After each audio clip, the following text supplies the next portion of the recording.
हनुमान जी का आज्ञा लेते हैं, फिर आगे प्रभु श्री राम जी से मिलते हैं। बोलो श्री रामचंद्र की जय।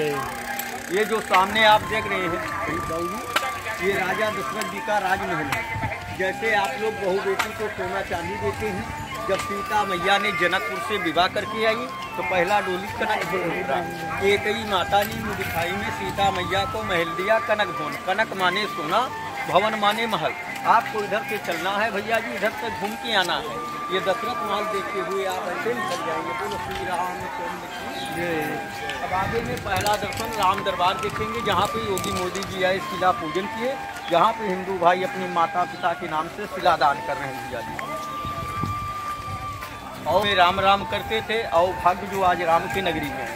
गंगा गोदावरी तीरथ बड़े जाए और सबसे बड़ी अयोध्या नगरी जहाँ राम जी अवतार। बोलो श्री रामचंद्र की जय। तो रखी तो चलता, लेकिन आप ऊपर सीता मैया की जय। ये जो सामने हनुमान जी की मूर्ति आप देख रहे हैं भैया जी, हाँ, ऐसे ही हनुमान जी जमीन पे लेटे हुए हैं और तीन मूर्ति सोने की बगल में है, जो जन्म भूमि से विवादित ढांचा तोड़ के लाया गया। जो 6 दिसंबर 1992 में जो ढांचा को गिराया गया, जो मूर्ति स्थापना राम दरबार में रखा गया। बोलो श्री रामचंद्र की जय। এই সেই রামলালার মন্দির, যেখানে আমি ঢুকে সামনে একটা শিবলিঙ্গ দেখতে পাই। তো সেখানে আমি ওম নমঃ শিবায় বলে একটা প্রণাম করি। এখানে ভিডিও তোলা কিন্তু কঠোরভাবে নিষেধ, কিন্তু আমি আপনাদের দেখাবো বলে লুকিয়ে লুকিয়ে ভিডিও করেছি। এখানেই আছে সেই রামলালার মূর্তি, যা রাম মন্দির তৈরি হয়ে যাবার পরে এখান থেকে সেই মূর্তিটা নিয়ে গিয়ে ওখানে স্থাপন করা হবে ও প্রাণ প্রতিষ্ঠা করা হবে। আমরা চলতে চলতে এই রাস্তা ধরে সীতারাসের ভেতর দিয়ে গেলাম রাম মন্দির দর্শন করার উদ্দেশ্যে।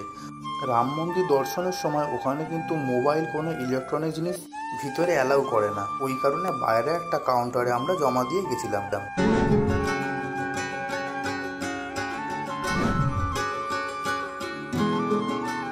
দীর্ঘ আইনি লড়াইয়ের পর শুরু হয়েছে রাম মন্দির তৈরির কাজ। গত কয়েক মাস ধরে কাজ চলেছে যুদ্ধকালীন তৎপরতায়। এখন প্রশ্ন একটাই, কবে খুলবে মন্দিরের দরজা? সেই প্রশ্নেরই এবার উত্তর মিলল। 22শে জানুয়ারি প্রাণ প্রতিষ্ঠা হবে রামলালার। অনুষ্ঠান শুরু হয়ে যাবে 15ই জানুয়ারি থেকেই। 22 তারিখ রামলালার প্রাণ প্রতিষ্ঠার দিন প্রধানমন্ত্রী অযোধ্যায় উপস্থিত থাকার কথা।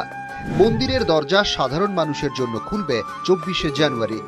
3 তলায় মন্দিরের বড় অংশের নির্মাণ কাজ এবছর ডিসেম্বরেই শেষ হয়ে যাওয়ার কথা। মন্দিরের জন্য পাথর আসছে দেশের নানা প্রান্ত থেকে। মন্দিরের গম্বুজ এমনভাবে তৈরি করা হচ্ছে যাতে প্রতি বছর রামনবমীর দিন সূর্যের আলো এসে পড়ে বিগ্রহের উপর। নিউজ 18 বাংলা। আমরা এখানে দেখলাম রাম মন্দিরের নির্মাণের কাজ চলছে, তো প্রায় 90% কাজ হয়ে গেছে।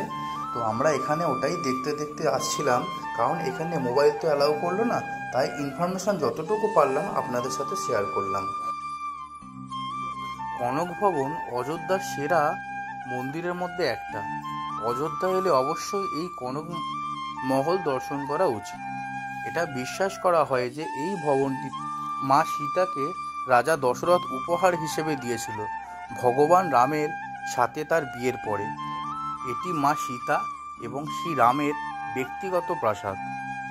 রাজা বিক্রমাদিত্য পুনরায় এই মহলটিকে সংস্কার করিয়েছিলেন। এই মহলে ঢুকতে এত সুন্দর পরিবেশ, মনটা ভরে গেল দেখে।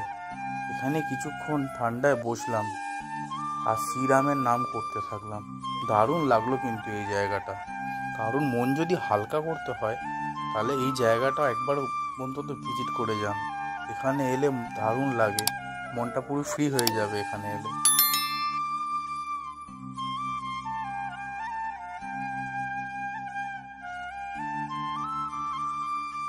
এটা 51 পীঠের একটা পীঠ, মা গায়ত্রী মাতার মন্দির। এটা অযোধ্যাতেই অবস্থিত। এবার অযোধ্যা থেকে আমরা বারাণসীর ক্ষেত্রে রওনা দিলাম। Hello viewers, Radhe Radhe. আজকে সকালবেলা আমরা হনুমানগাড়ি, রাম মন্দির সব দর্শন হয়ে গেছে। আমরা টিফিনে একটু ছোলে বাটোরে, এটাই এখানকার ফেমাস স্ট্রিট ফুড, খেয়ে নিয়েছি। দিয়ে তোমাদের তো দেখালাম আমি দই জিলিপি খেয়েছি, এটা অবশ্যই তোমরা খাবে, এটা খুব সুন্দর খেতে। আর তারপরে আমরা ভারত সেবাশ্রম সংঘ গিয়ে সেটা ছেড়ে দিলাম।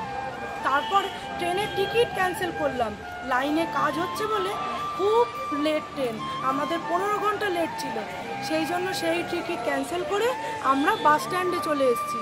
এইখানে তোমরা অনেক বাস পাবে, এখান থেকে তোমরা ত্রিবেণীতেও যেতে পারো, আর আমরা এখান থেকে বেনারস যাব, সেইখানে নতুন নতুন চমক আছে, সেইটা দেখতে আমার চ্যানেলটাকে তোমরা ফলো করো।